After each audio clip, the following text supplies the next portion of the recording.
Congress party ఇచ్చిన 6 గ్యారంటీలు అలాగే 420 హామీలు ఇవన్నీ వాస్తవంగా అమలవుతున్నాయా? క్షేత్రస్థాయిలో ఏం జరుగుతోంది?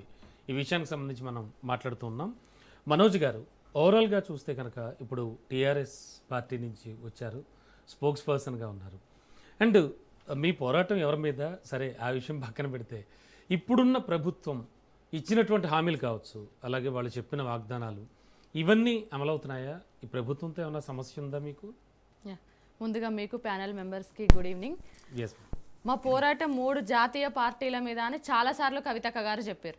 ఈ 3 జాతీయ పార్టీలు ఏవైతే ఉన్నాయో వీళ్ళకి తెలంగాణ అస్తిత్వం లేదు, తెలంగాణ ఆత్మగౌరవం లేదు, వీళ్ళకి తెలంగాణతో ఎట్లాంటి పేగు బంధం లేదు. కాబట్టి ఈ 3 జాతీయ పార్టీల మీద కూడా మా టీఆర్ఎస్ పార్టీ పోరాటం ఉండబోతుంది.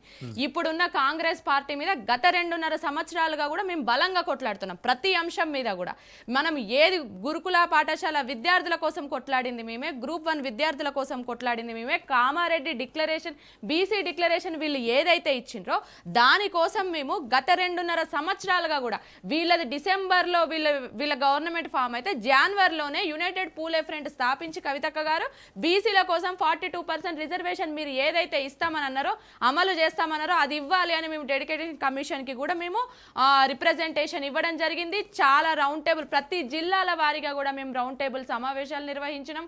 అవగాహన అన్ని కులాల వాళ్ళను కలుపుకొని పోయినాము. 2.5 సంవత్సరాలుగా కూడా బీసీల కోసం కొట్లాడుతున్నాము. వీళ్ళు రేవంత్ రెడ్డి గారు 68 సార్లు ఇప్పటికీ ఢిల్లీకి వెళ్ళిండ్రు. కానీ ఢిల్లీ నుండి ఈయన ఏం తీసుకొచ్చిండు? 68 రూపాయలు కూడా తీసుకురాలేదు. ఈయన ఢిల్లీకి వెళ్ళిన ప్రతిసారి అక్కడ ఏదో టైంపాస్ చేసి వస్తాడు, నాకు అపాయింట్మెంట్లు దొరుకుతలేవని చెప్పేసి తెలంగాణ పరువు తీస్తుండే తప్ప ఇప్పటి వరకు తెలంగాణకి రేవంత్ రెడ్డి గారు ఢిల్లీ నుండి తెచ్చింది ఏముంది అంటే ఏం లేదు, గుండు సున్నా మాత్రమే. స్కూటీలు అని చెప్పేసి మన మహిళలకి హామీలు ఇచ్చి, అమ్మాయిలకి హామీలు ఇచ్చి వాళ్ళని మోసం చేసిండు. అత్తకిస్తాం ఇంట్లో, అత్తకిస్తా కోడలికి. మహిళల గ్యారంటీల అమల్లో ఎందుకు లేట్ అవుతుంది అనుకుంటున్నారు? అలాగే బడ్జెట్ అలొకేషన్స్ ఏమైనా ఉన్నాయా? అదేమన్నా ఇప్పుడు అదే అంటున్నా, ఏది లేకుండా అంటే నెత్తినాది కాదు కత్తినాది కాదు అన్నట్టు చేసిండు ఆయన. మొత్తం ఏది ఒక అవగాహన లేకుండా హామీలు 420 హామీలు ఇచ్చి మొత్తం అందరినీ ఒక మభ్య పెట్టి గద్దెకెక్కి కూర్చున్నాడు. ఈ రోజు ఏ ఒక్క హామీ కూడా నువ్వు ఇంట్లో అత్తకి ఇస్తా అంటివి, కోడలికి ఇస్తా అంటివి. ఈ రోజు అప్పుడు ఇచ్చిన పెన్షనే కానీ ఇప్పటి వరకు పెంచింది లేదు. వికలాంగులకి ఇలా ఫ్రీ బస్ అని పెట్టి బస్సులు తగ్గించిండు. అట్లా కూడా ఆడబిడ్డలకు అన్యాయమే చేసిండు.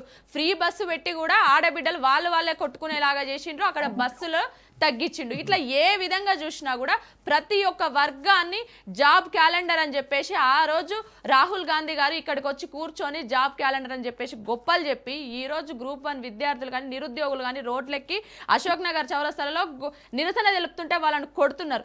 ఆశా వర్కర్లు ఏంది, ప్రతి ఒక్కరిని ఏ వర్గము ఈ 2.5 సంవత్సరాలలో గుండెల వాళ్ళు బాగా చెప్తున్నారు. కవిత గారు 10 ఏళ్ళు బీఆర్ఎస్ పార్టీలో ఉన్నప్పుడు ఫీజు రియంబర్స్మెంట్ చేయలేదని చెప్పి విద్యార్థులు బయటకు వస్తే లాఠీలతో మరి కొట్టించినప్పుడు కవిత గారు ఎక్కడికి వెళ్ళిపోయారమ్మా?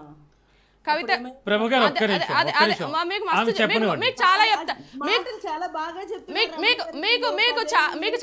చాలా సమాధానం చాలా చెప్తాక మీరు మాట్లాడుతున్నారా? ఈ బీజేపీ వాళ్ళు మాట్లాడుతుంటే నవ్వు వస్తుంది. మీరు మాట్లాడితే నవ్వు వస్తుంది.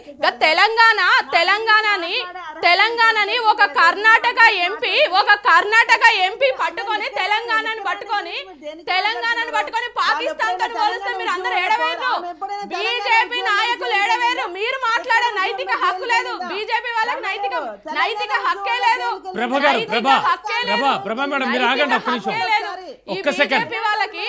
బీజేపీ వాళ్ళకి మీకు మాట్లాడే హక్కే లేదు. తెలంగాణ ఆత్మ గౌరవాన్ని తాకట్టు పెడుతున్నారు. మీరు మాట్లాడతారా? కర్ణాటక ఎంపీ తెలంగాణను పట్టుకొని పాకిస్తాన్ తో పోలిస్తే వీళ్ళు నోరు మూసుకొని ఉన్నారు. వీళ్ళు 8 మంది దద్దమ్మల్లా కూర్చొని ఉన్నారు. పార్లమెంట్ లో దద్దమ్మల్లా కూర్చొని ఉన్నారు. మీరు మాట్లాడతారా?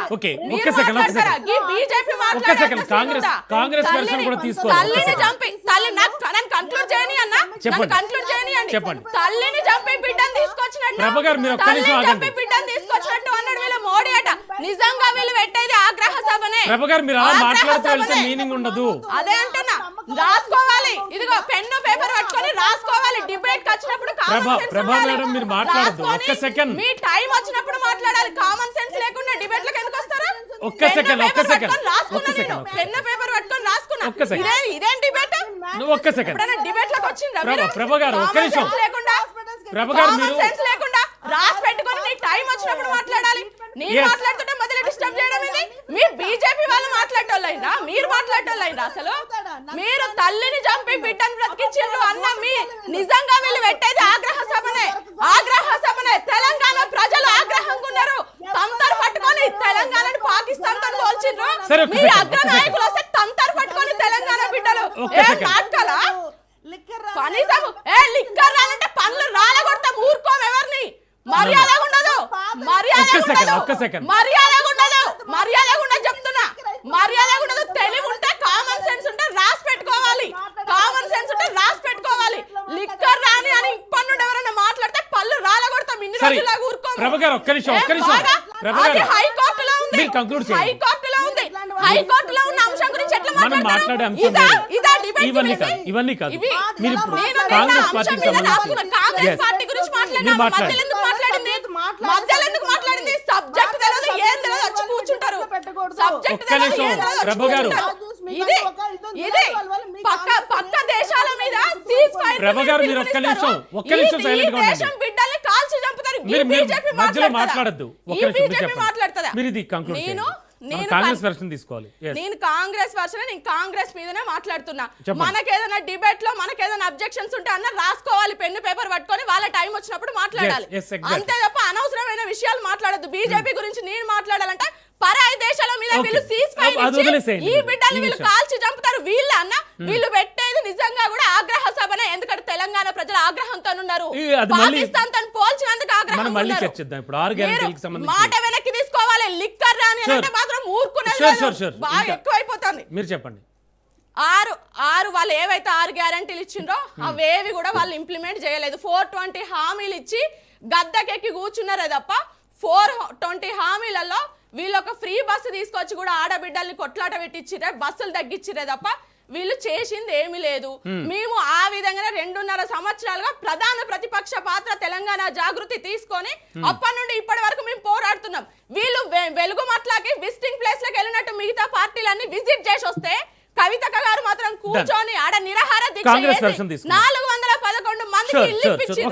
ఒక్క సెకండ్ మనోజ్.